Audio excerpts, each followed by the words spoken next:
Hello, good afternoon, and thank you for joining us today. Welcome to this webinar. My name is Julia Orduña. I'm the Southeast Texas Regional Director at Texas Housers, and we're so happy to have you.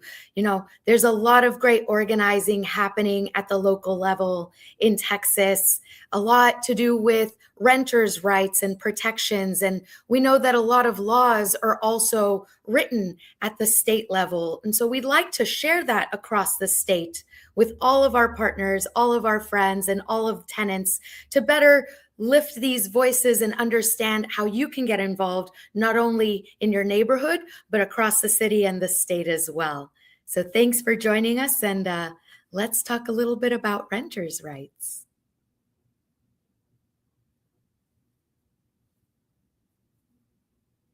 So I am a part of a group called Texas Housers. We're a statewide nonprofit that focuses on low-income housing issues, and our mission is to support low-income Texans in the efforts to achieve a dream of a decent, affordable home in a quality neighborhood of their choice. We do this through sharing information about what's happening in affordable housing. We do also power building and talking to people about how they can exercise their power, their rights, and their opportunity to be heard, all through the focus of advocacy and how the laws, the procedures, and the things that really impact their life and their livelihood, how they can change those. And so a lot of the things that we talk about in Texas Housers are the four rights: the right to choose what neighborhood you're living in, the right to have a say in how the neighborhood is affected and free from displacement, the right to equal treatment, and the right to have a say. And so today we are joined by our friends and partners of BASTA, and I'd like to join them in to tell us a little bit about their organization. Welcome. Hey, we're so happy to be joining y'all. My name is Perla, and I'm here with BASTA. BASTA is a nonprofit that was born in 2016. So 2026, we're celebrating our 10-year anniversary right now. And what our organization does is we try to build tenant power by bringing underrepresented Austin renters into the housing justice movement. And so we do this by supporting tenants who are interested in organizing with their neighbors and forming tenant associations, by educating renters through Know Your Rights presentations such as this one, and distributing materials with local resources. We also connect with renters facing eviction by flyering at high evicting properties. And we also call those renters with open eviction cases here in Travis County, and just making sure that they know their rights throughout the process. That list of what we do is not exhaustive, but anything that keeps folks from living in dignified and healthy homes is something that we like to get into. Yeah, so thanks for joining us today, Perla. Tell us what we're going to be talking about. Yeah, of course. So we just got our intro to the host, but from here, we're going to kick things off by talking about who is a renter in the state of Texas and what that looks like. We're going to talk about the eviction process and the changes that were made to it through this new law, SB 38. Then we're going to talk about the right to repairs. And finally, we're going to be taking some questions from the audience and answering them. And of course, share some final resources with folks. Thanks so much, Perla. And like Perla mentioned, please, if you have any questions for us during the conversation, put them in the chat. We'll be answering them at the end. So we'll queue those up and have a discussion after. So I will let you take it away. Thank you so much. Awesome. So starting with who is a renter. When we're talking about renters, we're talking about folks who don't own their home, whether they live in a single family home, whether they live at an apartment complex, or whether they have a mobile home that they own and just rent a lot. So rentership looks very different across the state. And now I'm going to kick it back to our friends at Texas Housers to hear more about what renters and rentership looks like in the state.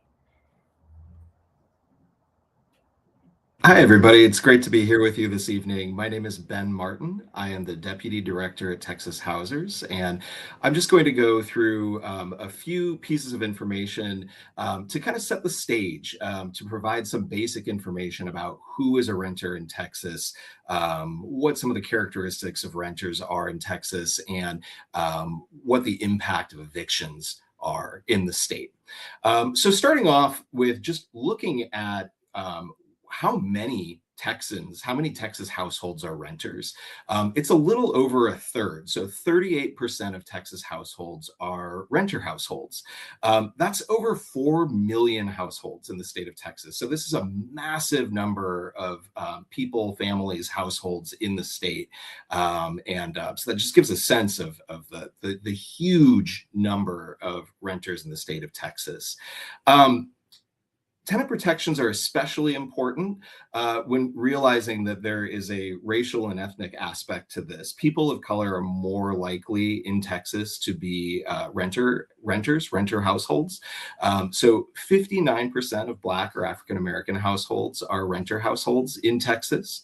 41% of Hispanic or Latino households are renters. And that number drops down a bit for white non-Hispanic households. 29% of white non-Hispanic households are renters. Next slide, please. It's really important to understand the role that protections for renter housing stability has.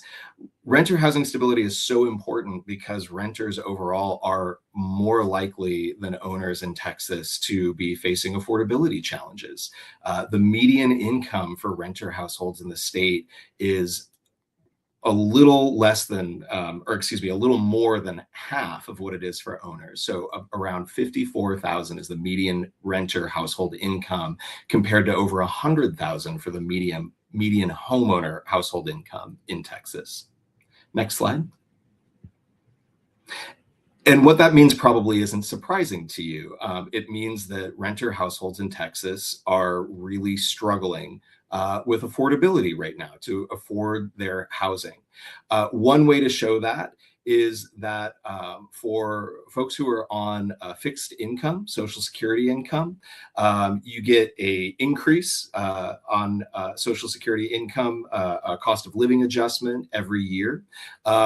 This chart shows from 2015 to 2025, the blue line is that Social Security cost of living adjustment increase.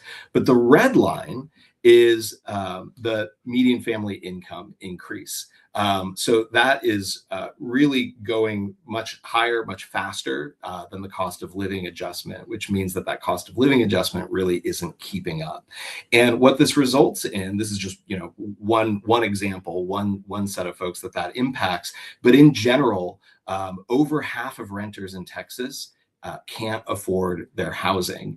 And a full quarter of renter households in Texas are paying more than half of their income towards rent, which is totally unsustainable and doesn't leave enough money left over for the other essentials of living, like transportation and clothes and food. So renters in Texas are really struggling and need every protection they can get. Next slide. Because of this, we are in a long-running eviction crisis in the state of Texas. Next slide. So this is a chart that shows eviction filings in Travis County, which is where Austin is in Central Texas. And this chart shows just the annual number of eviction filings from 2014 through to 2025. And it's just this steady march upward, except for in 2020 and 2021. During the COVID-19 pandemic, there were additional protections put in place, funding to support renters with the goal of helping them stay housed. And that worked. Those interventions worked. Evictions plummeted during that period. But when protections went away, when additional resources went away, evictions climbed right back up and have been climbing higher even than evictions were pre-pandemic. Next slide. You can see the exact same story a little bit to the south in Bexar County in San Antonio. This chart only goes back to 2018, but what you see is an eviction rate going along, dropping when those pandemic era protections and rental assistance come into play for about 2 years, and then skyrocketing back up. And now they've sort of stabilized in the last 2 years, but at a level that is just extraordinarily high compared to even where eviction filings were pre-pandemic. Next slide. I'm going to go very quickly through these slides just to show, we want to show in the largest population counties in the state of Texas that evictions don't happen evenly across an area. This is Travis County where Austin is. And you can see this is the darker little spots are where there's a higher number of eviction filings. The lighter spots are where there's less eviction filings. And you see eviction filings concentrating in the north and northeast part and really just all around the eastern crescent of the Austin area. But then it's also really noteworthy that there are certain census tracts, certain neighborhoods and areas that are further out in the county that also have high eviction rates. So you tend to see evictions concentrating in areas, yes, with a lot of multifamily rental housing, also with lower income residents. But it's not just an urban core issue. It also impacts county residents as well. Next slide. You see that story again in Bexar County. We switched colors here because these maps are from different data sources. But here you see a concentration of evictions in northwest San Antonio, and also a few areas, a few neighborhoods further out in the county that also have really high eviction filings. Next slide. This is Harris County in Houston. It's a little bit harder to tell, but if you're in that very inner tiniest circle, that's kind of the core of Houston. You see higher eviction filings on the eastern side, and then lower eviction filings in the higher income area that's more to the west in that inner circle. But then Harris County is a really great example. You have areas kind of strewn throughout the county where you have really high eviction filings. And one more slide, please. Just didn't want to leave out North Texas. This is a Dallas County map from the Child Poverty Action Lab. I'm sorry if it's a little hard to see, but again, you have the same trend where some of the darker central spots are kind of South Dallas. The really light spots in the north are wealthier parts of North Central Dallas. And then you also, again, have some further out in the county areas with higher eviction filings. Next slide. Why is this important? It may seem obvious, but I want to also bring the research in here. Evictions have incredible negative effects, cause incredible harms to individuals, to households, and to communities. Those negative impacts spread from future employment opportunities, financial stability, future housing stability, and evictions increase the risk of homelessness. There are a whole bunch of negative health and behavioral health outcomes that are associated with evictions, including higher rates of mental illness, substance use, suicide, high blood pressure, and child maltreatment. On the money side of things, evictions strain households' finances. Households that face an eviction and then are able to secure future housing see generally their housing costs rise by 20%. And then finally, evictions are an issue that disproportionately impact mothers with children who are then at elevated risk of material hardship, depression, and poor health outcomes. So there is a large body of research on this that shows what I think is intuitive to a lot of renters, which is that housing stability is so foundationally important to life success. And when an eviction disrupts housing stability, it carries over incredible negative impacts on individuals and families' lives and on the whole stability of their community.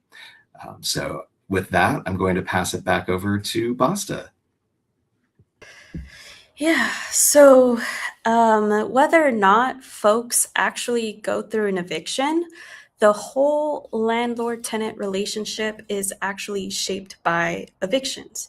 So this scale represents that relationship between landlords and tenants, and as you can see, it is imbalanced.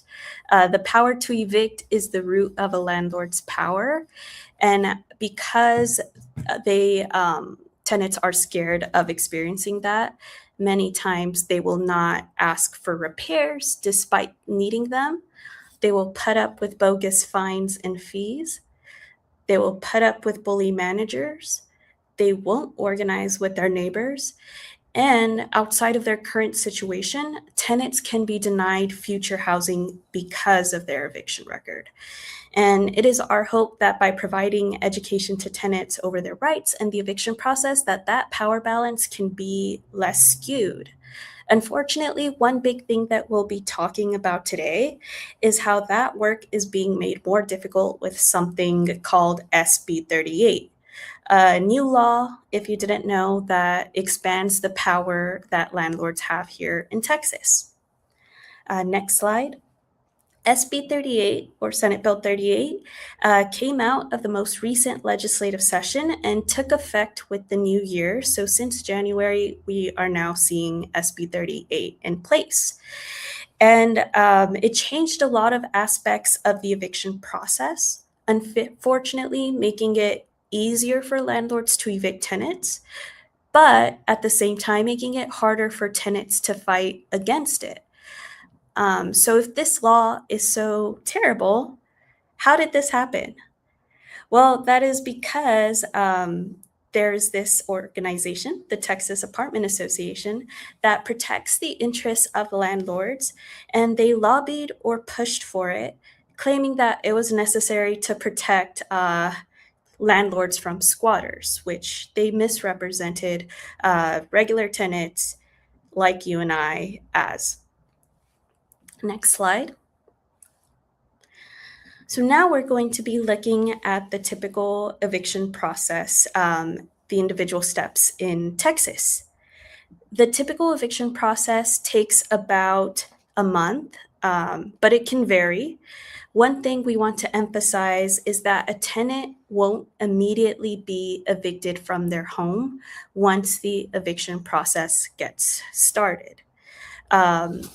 That is because a landlord cannot evict a tenant without first getting an order from a judge. Next slide. Where the typical eviction process starts is here, with a tenant receiving a notice to vacate from their landlord, or notice to pay rent or vacate. This notice, a landlord cannot file an eviction in the court without first doing. This notice asks a tenant to vacate or leave their home in order to avoid a formal eviction filing. Some tenants may be given the additional option to cure or pay back rent that they owe, but whichever notice a tenant gets depends on the reason for eviction. These notices give tenants a time frame in order to comply with the order. In Texas, that is usually 1 to 3 days, which is very little compared to other states in the country, but it can be up to 30 days if a property is subsidized, for example, a project-based Section 8 property. And like I said, the landlord cannot file an eviction with the court until they have given that notice and until the days on the notice are up. And if a tenant did not receive this at all, that is a defense to an eviction, and a tenant should be sure to raise that to the judge. Next slide. Here is an overview of what kind of notices tenants should be getting at a glance based on the reason for eviction. So if it is the tenant's first time late on rent, then they should be getting a notice to pay rent or vacate, which again allows them to cure their eviction. If it is not the first time the tenant is late on rent, they may still get this, but it is at the landlord's discretion. If the eviction is based on some other reasons that has nothing to do with rent, then that tenant should just get a regular notice to vacate. Next slide. So one big change with SB 38 is that landlords now have more liberty in how they can deliver these notices. So the ones that we just talked about, the notice to vacate, a tenant or a landlord should deliver these notices by hand or to the tenant or anyone in the unit that is over the age of 16. They could also deliver it by mail. But now, with the new law, they could also simply put it inside of a tenant's unit in a visible place, or they could send it through electronic communication a tenant has agreed to, like email, text, or web portal. One big change now is that if the landlord sends it in one of these ways, they have met the requirement by law. So it doesn't quite matter if that notice actually ends up in the tenant's hands or possessions. Next slide. So what happens after this notice to vacate period is up and a tenant has not complied with that notice or cured? What happens next is that a landlord can file an eviction with the court. And typically, a hearing won't happen until at least 10 to 21 days have passed since the filing. But when this filing happens, a constable or an off-duty officer will deliver a service of citation, or what we call a citation packet, to a tenant's home. And this contains details for the hearing, like whether it is in person or Zoom, and sometimes it can give more information on the reason for eviction. We always try to encourage folks to show up to their hearing. At the very least, it avoids a default judgment for the landlord, but additionally, tenants are able to share their side of the story, dispute the amount of money that their landlord says they owe, bring up any defenses they may have, including the reasons that we spoke about with the notices. Next slide. So let's say a tenant goes to their hearing. If the judgment is in their favor, they can simply remain in the home. But if the judgment is in favor of the landlord, tenants have 5 days after the hearing to move out of the home or appeal the decision of the judge, which gets a new hearing. But it is important to note that appealing requires tenants to meet deadlines, as shown by this graphic on the slide. And tenants also have to pay costs into the court registry and meet other requirements. So it is difficult. Next slide. But what happens if a tenant doesn't move out or appeal within those 5 days? Then after, a landlord may file for a writ of possession, which is that ugly orange document on the screen, and that document gets posted on a tenant's front door by a constable or an off-duty officer. And once a tenant receives that, that is a notice that at least 24 hours from then, that a constable or an off-duty officer will return to proceed with that physical eviction. It is the final step in the eviction process. Next slide. So going back to the overview, those are all the steps that we just talked about. I certainly don't expect anyone to commit this to memory. It's always there for reference. But what we can take away from this is that the process isn't immediate.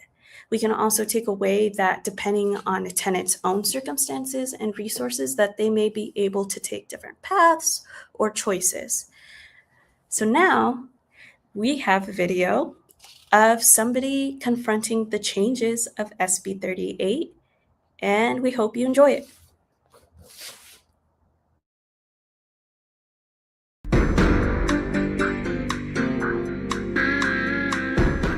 Your Honor, I have evidence to present to the court that proves that my landlord delivered my notice to vacate incorrectly.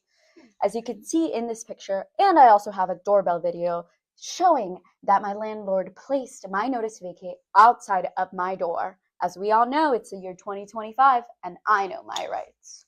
Well, it did appear that your landlord delivered the notice to vacate incorrectly, so I rule in favor of the tenant. Case dismissed.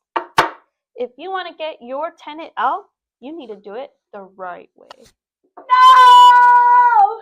They can't keep getting away with this!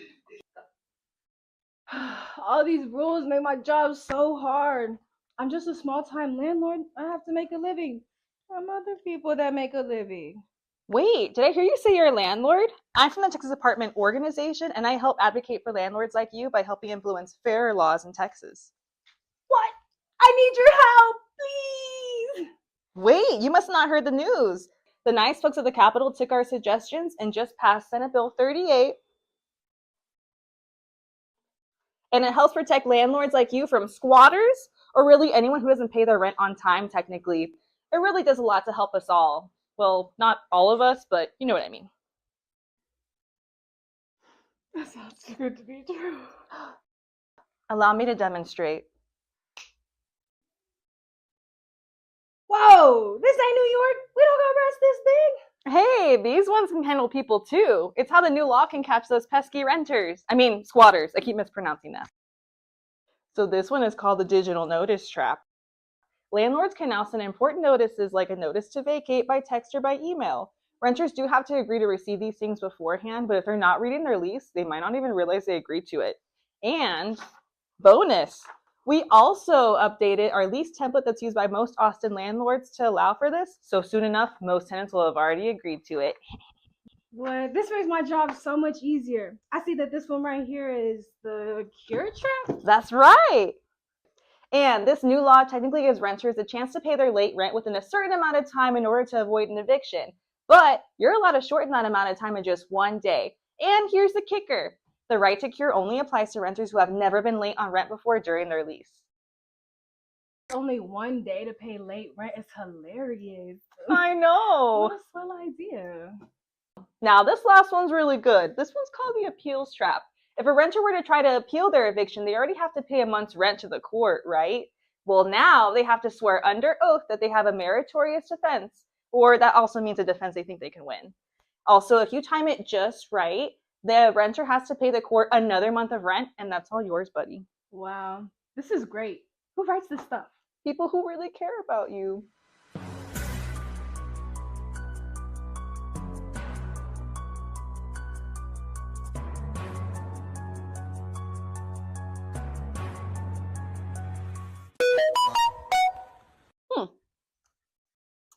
This is your notice to vacate?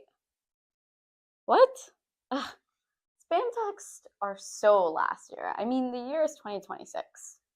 I'm blocking this weirdo. Oh no! It's a trap! Oh, dude, I'm married. Come on. What? No. I'm you. From the future of Oh, 2027. I I'm see. here to stop you from falling into the traps of SB 38. Well, I mean, the way that things are going nowadays, I can see what you mean now. I'm noticing that it's my landlord. I was just about to block them. Unfortunately, that's a way that landlords can now send notices through email or text, but it's a good idea to make sure that the contact information they have for you is accurate and up to date. And checking your lease could also help you see how notices like these are going to be sent to you. Well, thanks for letting me know, but I gotta pay my rent some way, somehow. I got my hours cut recently, so I gotta go to work. No, it's another trap. What is it this time? This one is called the cure trap. Remind me, is this the first time we've been late on rent before? Yes, I always try to make it work, but it's been really hard to find hours, and if only I had just a little bit more time. Well, you're in luck, younger me. Even though SB 38 is making evictions go faster than before, there is a silver lining.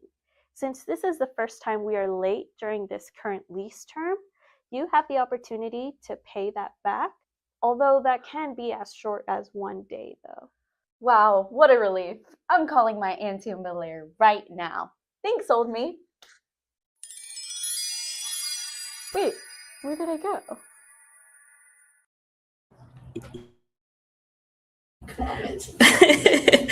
Wow, I wish I had a future me that would come and save me when I need it.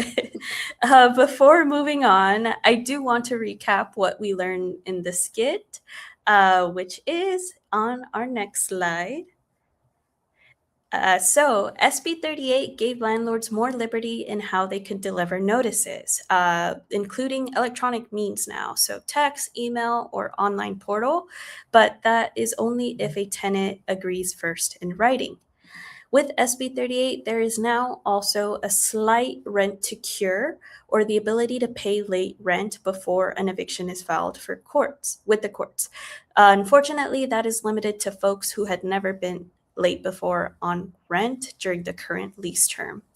And finally, SB 38 also made it more difficult for tenants that want to appeal judges' decisions. They must now swear under penalty of perjury that they have a good or meritorious defense, and they may still end up potentially overpaying rent into the court registry. Now, moving forward, we did want to take some time to talk about lockouts that tenants may experience. Frequently, we hear of tenants facing eviction that happen to confront this. So although landlords can lock you out if you owe rent, your landlord must follow strict notice requirements and make a key available within 2 hours of a phone request, regardless of the hour. Landlords may also be able to change the locks if it is necessary for those reasons listed, or if the tenant abandons the unit entirely. And if a tenant believes that their landlord is not following the law, then there is a way to get emergency relief from the courts. Similarly, next slide, for illegal utility shutoffs, there is a process to have utilities restored if it is done wrongfully. Generally, landlords can only shut off your utilities if doing so is reasonably necessary for those reasons listed. But an exception is if you pay your electricity directly to your landlord rather than the utilities company, and if you fall behind on those payments, your landlord may be able to shut it off then. Okay, now I'm going to kick it over to Annabelle to talk about lease violations. Hey everyone, my name is Annabelle. I'm one of the outreach specialists here at BASTA, and right now we're going to talk about lease violations. So we want to make sure folks know that there's a distinction between these lease violation notices and notices that you might get during an eviction process. So a lease violation is a notice from the landlord that says that they believe the renter has violated the requirements of the lease or of their community rules. So some violations are more serious, like being involved in a criminal activity or acts that threaten the health and safety of others, and that can initiate the eviction process. Then there are other violations like smoking in a non-smoking area or parking in a spot that doesn't pertain to your unit. And these are less serious, but if a renter doesn't do anything to fix the problem, or if a tenant receives more than one of these violations, this can also potentially start the eviction process too. So what can we do if we get a lease violation? Next slide. So if a tenant disagrees with the lease violation they got, there are a few things you can do. You can put the reasons why you disagree in writing, or you can schedule an appointment to talk to your landlord about the violation. Then there's an option of if you do agree with the lease violation. So you can attempt to fix the problem. You can also change your behavior to make sure it doesn't happen again, or you can also try scheduling a meeting with your landlord to see if the issue can be resolved that way. But remember, we also have a lease violation dispute form that can be used by renters, and it's on our website, and it could be accessed through a QR code. I don't see it on here, but I think it might be on the next slide. There it is. So I'll give you a moment if you want to screenshot, scan the QR code for a bit. And also, to close out this section, I wanted to remind everyone that in order to evict a renter, a landlord has to follow the law. They have to deliver a proper notice to vacate with the correct number of days and file the eviction in court. And only a judge can order someone to be evicted. Next slide. All right, so now we're going to talk about tenants' rights to repairs. So in Texas, renters have the right to repairs, and landlords must make a diligent attempt to complete these repairs if the conditions affect a renter's health and safety, the renter is current on their rent, and the tenant gives written notice beforehand. And we unfortunately emphasize being current on rent because in Texas, if a renter doesn't pay their rent, they do not have the right to repairs anymore. A tenant can also be vulnerable to the eviction process if they don't pay their rent. All right, so now we're going to talk about how to write a written repair request. So the first step to write a written repair request is to write the written repair request. We have a template that could be used, but we're also going to talk about that more in a second. And after you write your repair request, it's a good idea to make a copy of it or take a picture of it as it's filled out and signed. And then you can send it by mail, you can send it by certified mail, rent Dropbox, or you can give it in person to your landlord. And if a landlord doesn't start addressing repairs in about a week, it could be a good idea to follow up with them. And then after that week, a second written repair request can be made, but it isn't needed if the first one was done through certified mail. And certified mail is a process that you can find out how to do by going to the post office, and it costs about between $6 to $10, but that way you will receive proof that you had sent it.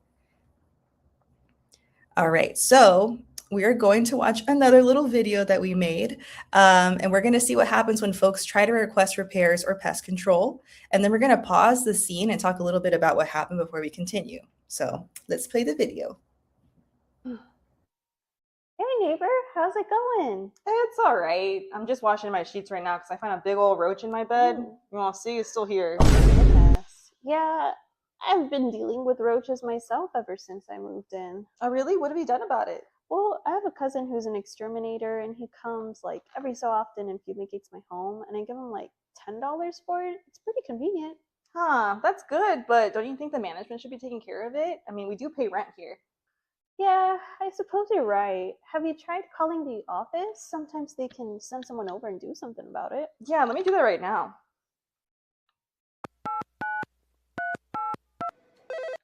Hello, thanks for calling Garden Plaza Apartments. How can I help you? Hi, I'm in apartment 512. I'm having an issue with roaches all over my apartment, and I was wondering if I can get a fumigator in here to help take care of that. Okay, thanks for letting us know. I'll make a note of it. Okay, thanks so much.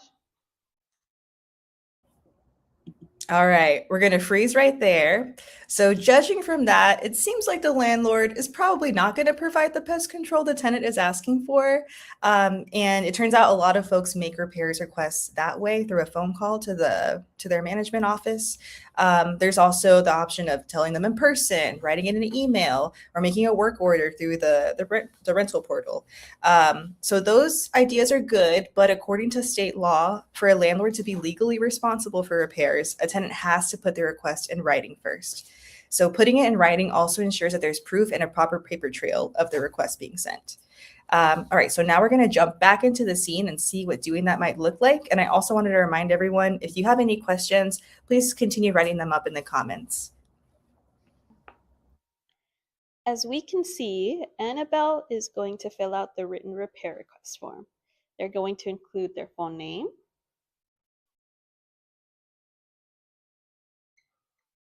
the unit where they live, the address to their apartment complex,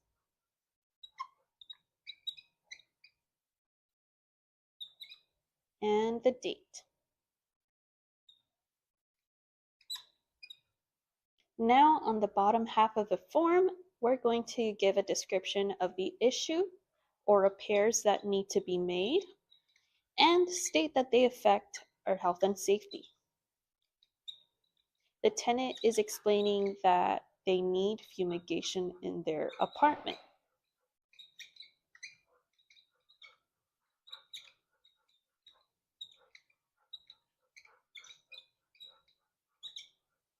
We're also going to name specific parts of the home where the roaches have been seen. It can be helpful to describe the problem area so that the pest control company knows where they should be fumigating. This also reassures the tenant that the job will be done correctly. Now, finally, we're going to sign the document, and this verifies that all the information above is correct. All right, looks like it's all done. Let me make sure I take a picture of it since I don't have a copier. And let me make sure I take a picture of the issue too. All right, let me see if my neighbor Perla can come join me. Oh, Perla, you're right here. Do you mind coming with me to the manager's office to see if I can turn in my written repair request? Oh, of course not. Let's go.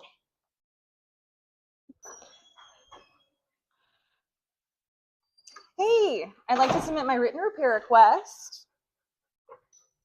And also I wanted to show you a photo of the issue in my apartment, all the roaches. Yeah, can we make sure that it's done in a timely manner? Yeah, I'll see what I can do. Thank you. I guess I better call the main office now since I don't think they're gonna let me ignore this. Hey, Bill. I just got a written request for pest control from a tenant in Unit 512. What should I do? I know you don't like spending money on these things, but since it's in writing, I figured I should check in with you. Yeah, they put a date on it and listed the problem and said that it was a health and safety issue. The tenant seems serious. Oh, okay. I'll give Bug Boys Pest Control a call. Hi, is this Bug Boys Pest Control?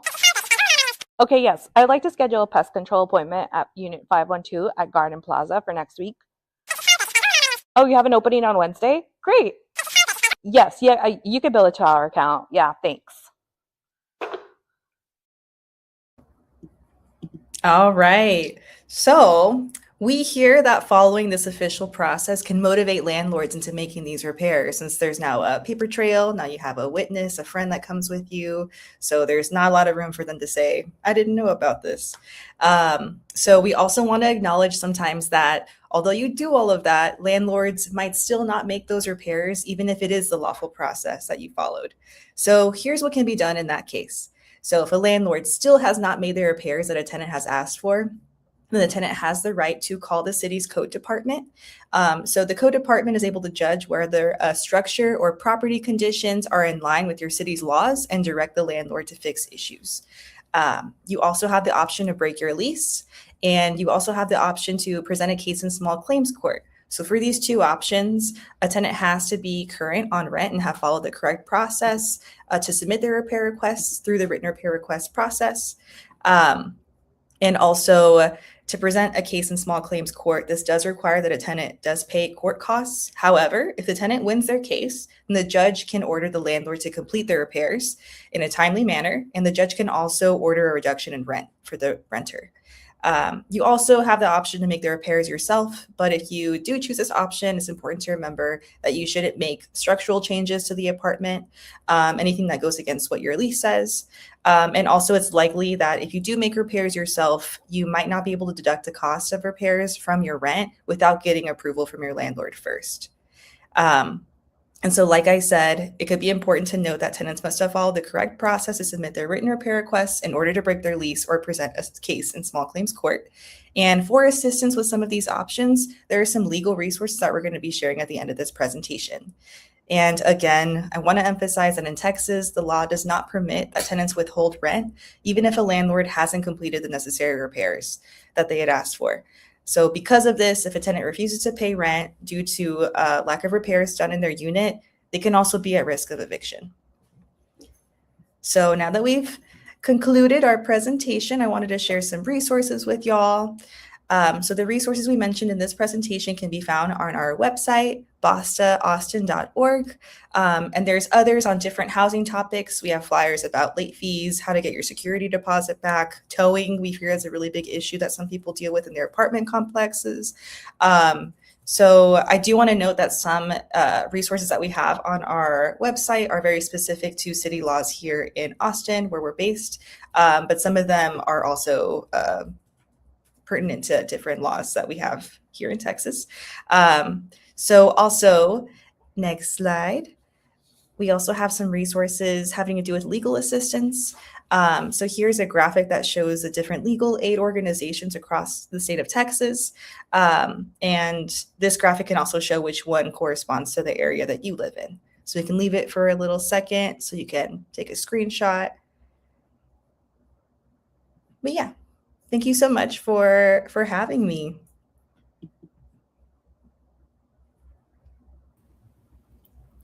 Yeah, thanks so much. And we also like to share a couple of Texas Housers resources. So on the very first one, you'll find a general resources. It will give you that map that we just saw of legal assistance, so you can find the legal help. There are links to information about where you can find affordable housing and some federal benefits and disaster relief.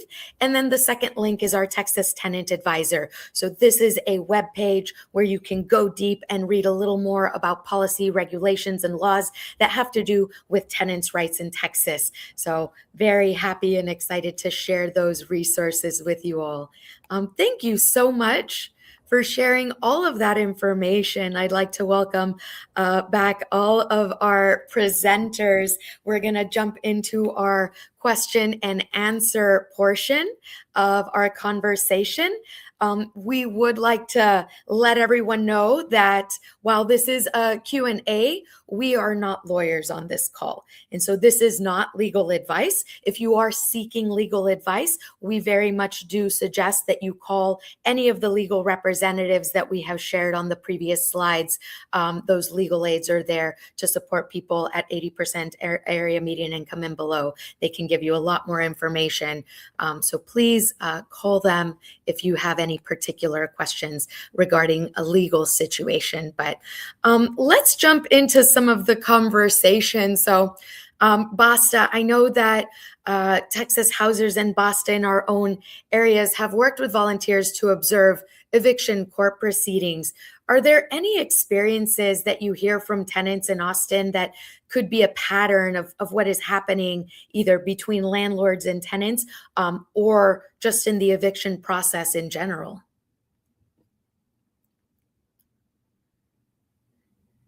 What do you all think the tenants are participating or going through in evictions that you all hear? What we see a lot is increasingly that there's not a lot of flexibility that tenants are being offered in being able to like resolve their eviction. So like things such as not accepting partial payments for tenants to pay off their balance, not accepting rental assistance from nonprofits or other charities that want to give that tenant that aid. We're seeing landlords being restrictive to like how tenants can access their ledger. So even knowing how much they owe can be a mystery to tenants. So just so many different obstacles that tenants face. And even though a tenant is like right there begging, trying to be proactive and resolve things, there's just so many barriers that we see, unfortunately. Yeah, definitely. You know, Ben, you were also talking a little bit about how during that pandemic early on, we saw rent relief assistance and the public health displacement protections were really effective in lowering the rates of evictions across several jurisdictions that we've spoken about today.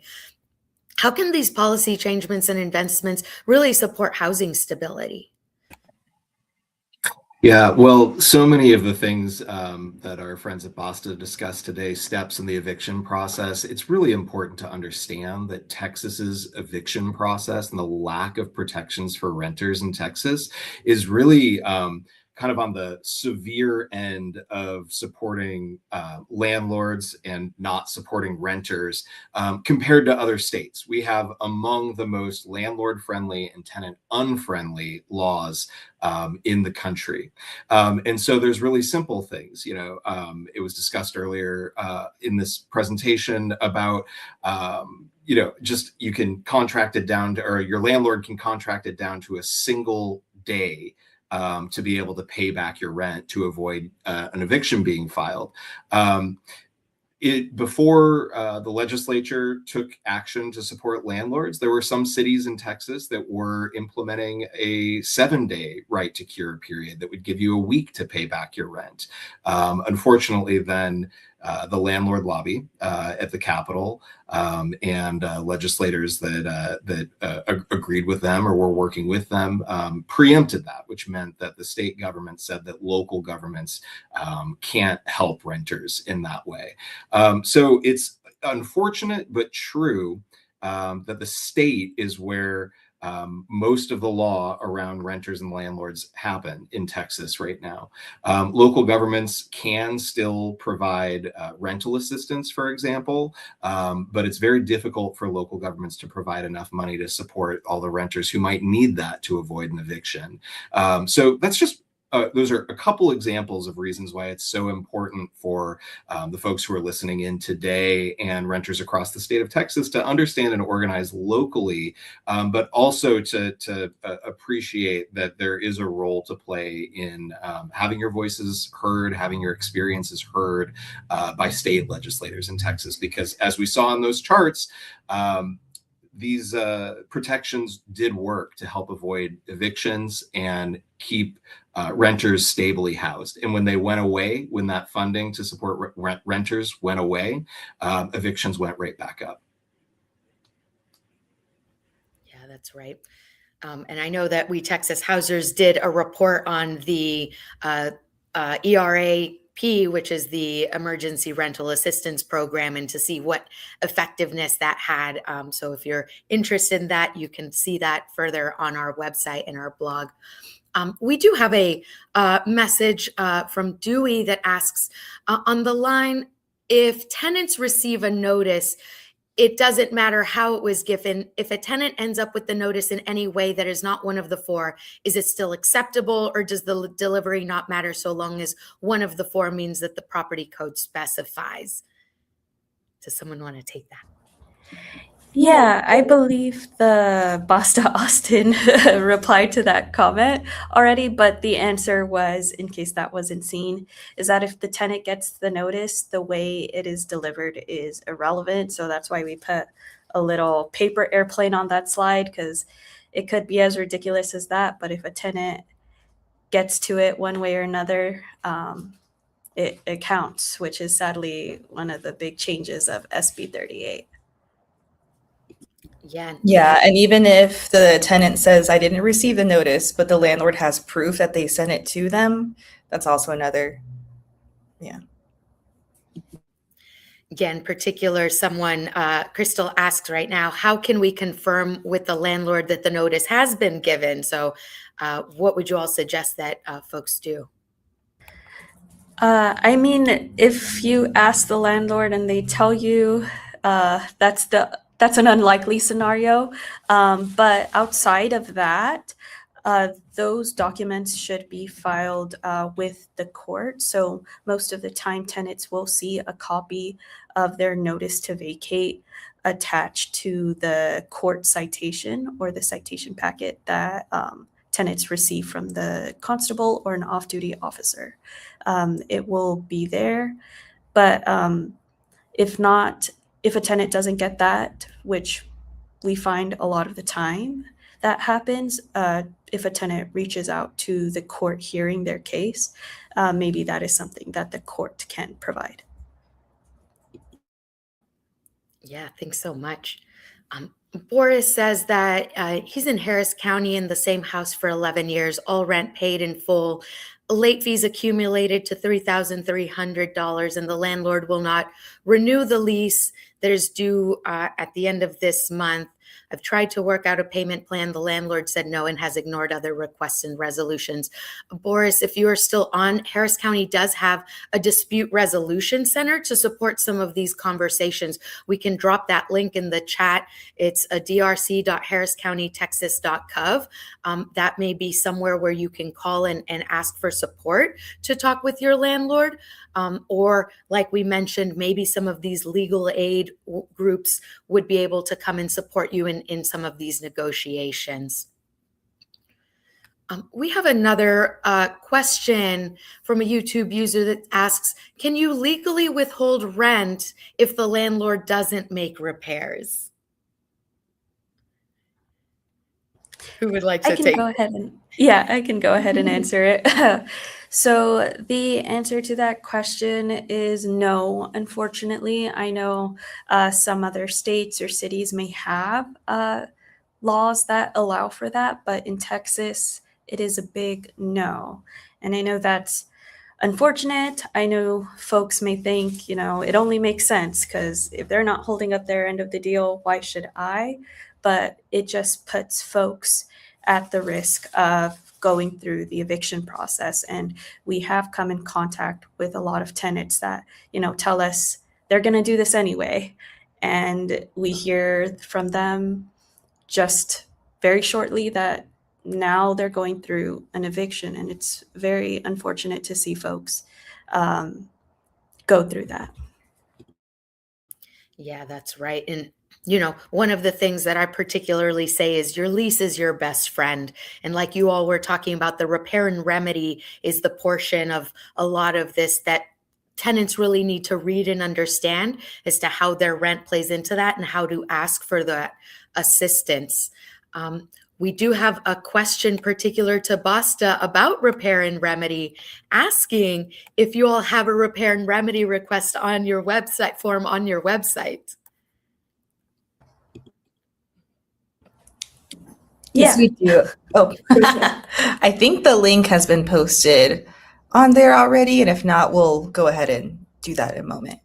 And so we'll be dropping a lot of links in the chat. Make sure to scroll through the comments and click on the links and grab all these resources. We have another comment asking, can we reach out to the management company and get an inspection at no cost? That one is tricky. They may not want to, and it's always good to ask, who knows? But we did give those steps of how to escalate repairs concerns if the landlords are not following the law. So tenants should try going through that formal written repair request process, because again, that is what is required by law. But we have those steps of escalation in case landlords are still not wanting to budge. We do hear a lot from tenants that, do foot the costs for having those inspections done, which is an option. But again, tenants should not expect to go through that path and then get the landlords to reimburse them. That would be very hard because the tenant didn't get that approval beforehand. Yeah, so a lot of it is talking to your landlord, negotiating with their landlord, or ensuring that these are things that could be covered if there is a need or an expectation. And so, yes, like you all were talking about code compliance and some of these things. I know in Houston, we call 311 to ask the city to come and inspect. And so that is something that the city would cover and not entirely billed to the landlord per se. So now we have a question coming in from El Paso. So it's asking about apartment complex in poor neighborhoods and others are not inspected for safety issues, including emergency exits out of the building in case of emergency. Commercial buildings are inspected. Is this common?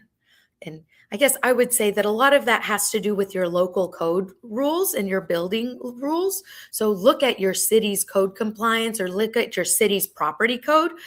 Some of this may also be a part of the Texas property code, but the code inspections and compliance enforcement is a part of that. Would anyone else like to add something? I might just add briefly, I mentioned earlier that a lot of landlord-tenant law in Texas is decided at the state level. Code enforcement is one thing that is still, by and large, locally controlled. So the answer to Rafael's question is really different from place to place, and it's going to be specific to El Paso. So if you and others feel in El Paso that your city government is not putting enough effort or resources towards inspecting apartment complexes, you should reach out to your city council and let them know. Thanks, Ben. And so we have another question particular to all of this repair and remedy. And the question is, can we file a lawsuit? And that's a lot of what y'all were talking about in getting those documents and the evidence. Do y'all want to expand a little bit more on that? Yeah, so this is something that tenants can do themselves. A lawyer is not required. Of course, a lawyer is always helpful. So we do have those legal aid organizations contacts that we shared, but a tenant can do that themselves. There's with the resources that we've shared and also others out there. There's the paperwork that tenants can download off the web, fill out, and file with the courts. With the repairs in particular, there are costs associated with that. So tenants do have to pay, but again, depending on the outcome, a judge can rule that a landlord does those repairs. A judge can also rule that a tenant gets a rent reduction. So yes, a lawsuit can be filed and that can reap good benefits for tenants. And we've heard of that happening before too, where we talked with a tenant who was pregnant and her AC was broken for a while, for months, and she didn't know she could sue. She didn't know that was an option. And so she had someone help her through that process. They called code, and then they went ahead and filed a lawsuit, and the judge ordered a reduction of her rent. So you absolutely have the right to file a lawsuit in that case as well. Yeah, and a lot of those things that can be added to are court costs or attorney's costs if you win. So thinking about what are the costs and what are the things putting together. But again, if you're thinking about a lawsuit, look at all the documents or look to talk to a lawyer to really guide you particularly through that legal process. Thinking about SB 38, we were hearing some of there's a question about summary judgments that are being filed. How has that been ruled on? Is it too early to know? What do we know so far? Yeah, this is a great question. So what Dewey's referring to is that although most of SB 38, as you all have outlined today, impacts all renters, the leases of all renters and the eviction process for all renters, there is one part called summary judgment, which was originally proposed as basically allowing for super fast evictions with no trial or hearing for the renter to have their side heard in front of a judge. That did not happen, though. That section of the bill, the summary judgment section, was restricted to what's called forcible entry and detainer, which matches more closely the like casual, informal definition of a squatter. But this is separate and it doesn't impact residential tenancies at all. But Dewey is wondering, like, have landlords actually even used this summary judgment for so-called squatters?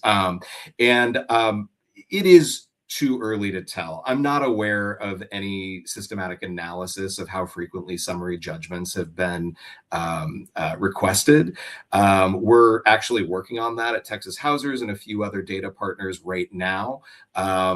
My suspicion is that it's not very frequently, but that's totally anecdotal at this point. But stay tuned. I think there's a lot of folks trying to answer that exact question, so we should know soon.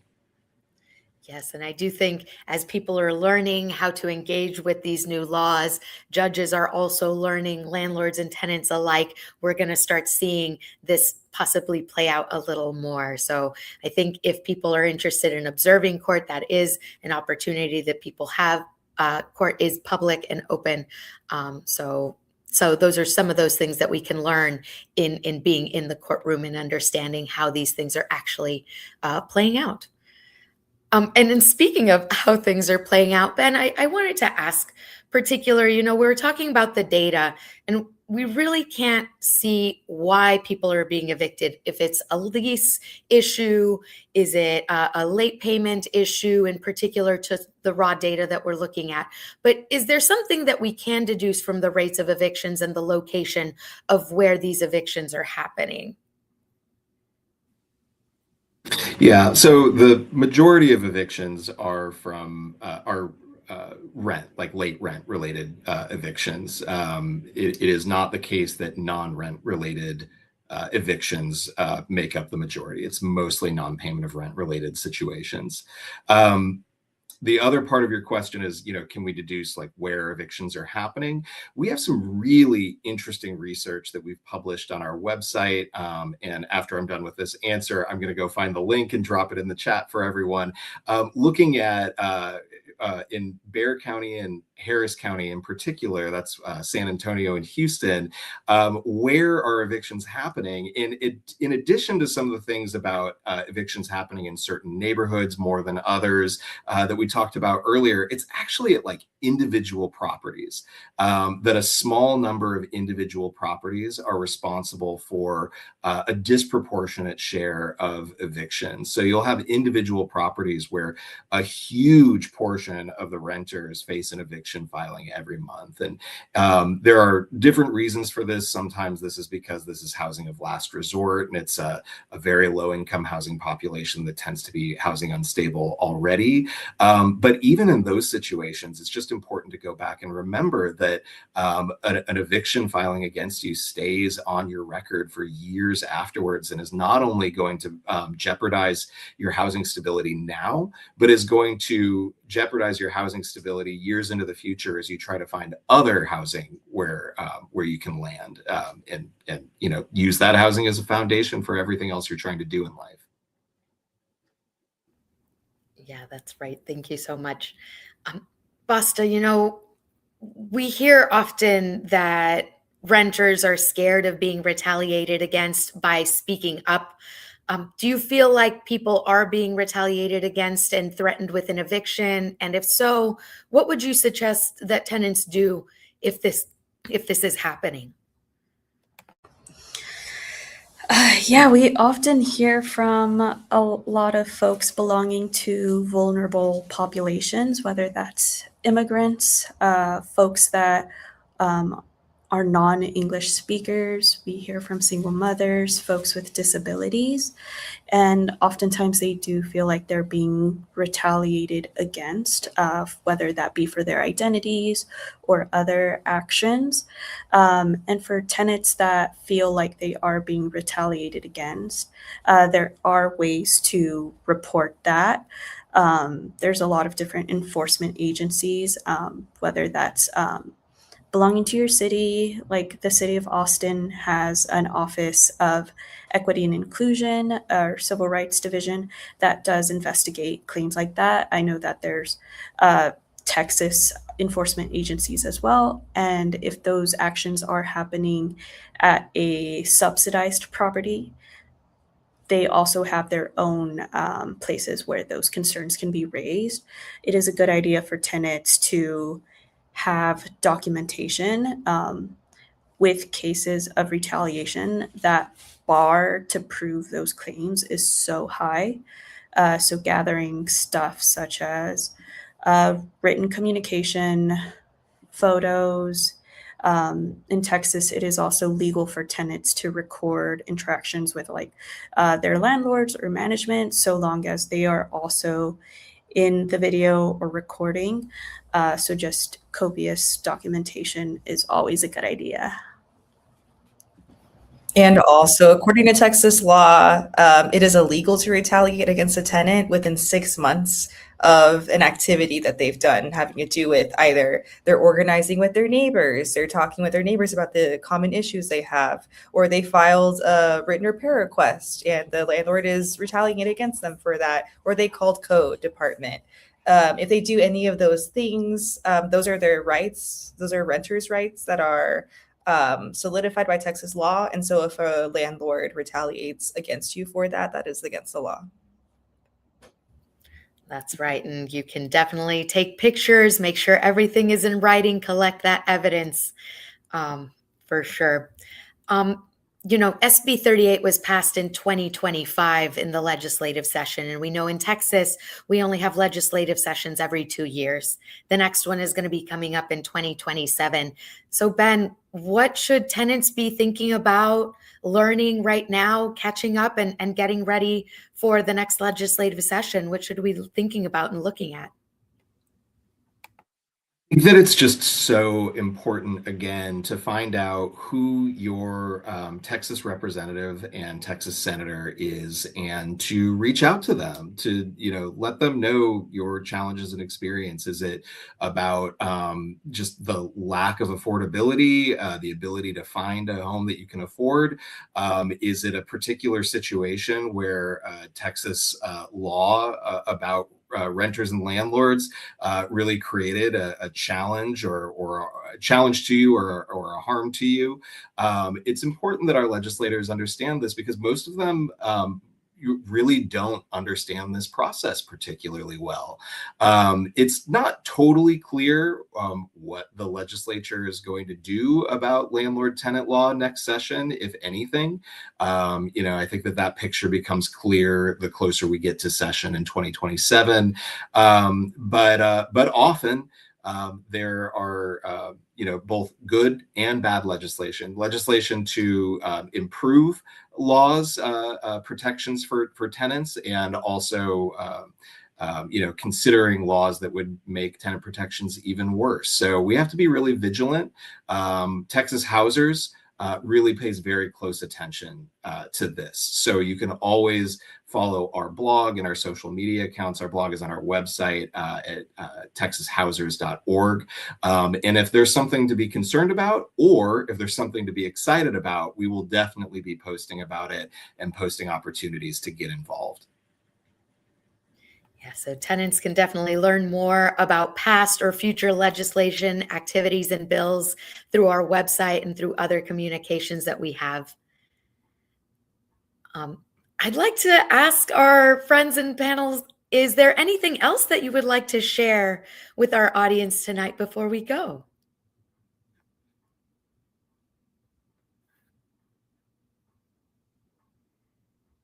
Guess while we think, we have one more question that came up. Can you clarify the 6-month rule regarding retaliation? It's confusing. Yeah, so a tenant that believes they are being retaliated against for protected actions, they're only protected for a period of 6 months. So let's say I believe I'm being retaliated against because I started organizing and met with my neighbors 8 months ago. I would not be protected unless I was continuously engaging in those activities more recently. But if it was a standalone action way beyond that period, I would not be protected.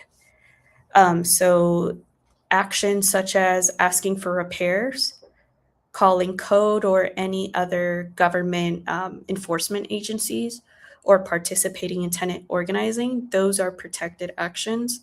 And if a tenant believes that they're being retaliated against for doing those things, they're only protected for a period of 6 months. I hope that makes it clear. Yes, and there is other information in the resources that we've shared. There is information on the Texas Tenant Advisor about retaliation. So please visit the websites and the resources to deep dive into some of these questions, and hopefully that'll clarify a little more on Texas tenant law. Any last thoughts or last ideas and conversations that you would like to share? Yeah, I just wanted to say,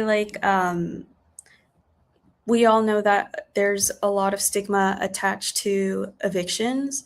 And so we always try to encourage folks to continue having those conversations with their neighbors and with their networks. Almost everyone will have known someone in their life that has gone through an eviction. And it is something that we're not talking about so often because of that shame. But there's more power once we continue those conversations. So that's what I wanted to say. And to add to that, when it comes to feeling shame about having pests in your apartment or dealing with a really bad mold problem, if you're dealing with these things, it's very likely that your neighbors are too. So that could also be a good opportunity to connect with your neighbors and talk about the things that are going on, and put some pressure on your landlord to really do those repairs that you've been asking them to do. Yeah, one final thought that I'd like to add is that both BASTA and Texas Housers are committed to working alongside renters in Texas to build power. I'm thinking back to the first skit about SB 38 when the landlord goes to the Capitol and there's the Texas Apartment Association guy there. There are so many more renters in Texas than there are landlords. Like, renters have the numbers, and it's not reasonable that legislators hear more from landlords and give more sway to what landlords say than they do from renters. So I know it can be a tall order and it feels like just a drop in the bucket, but lifting your voice and having your voice heard about what you're experiencing is so important. And not just at the state level. Likely wherever you're joining in from in Texas, there is a local organization working on renter issues or working on housing issues. And so find out who they are, and if you're able to get involved, figure out how you can help work together to build that power and make positive change for renters.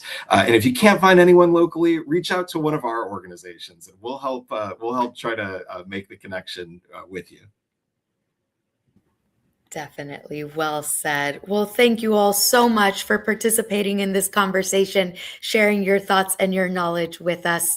And thank you to the audience for being here, for sharing of yourself and your time with us. Lastly, we'd like to ask for your feedback. How was this presentation? Was it helpful for you? We'd like to hear what you liked, how we can improve, and what other information we can bring to you to be able to lift up those voices and unite ourselves across Texas. So please scan the QR code, let us know how this was, and we were really excited to see you at next one. So thank you so much. Y'all have a great one.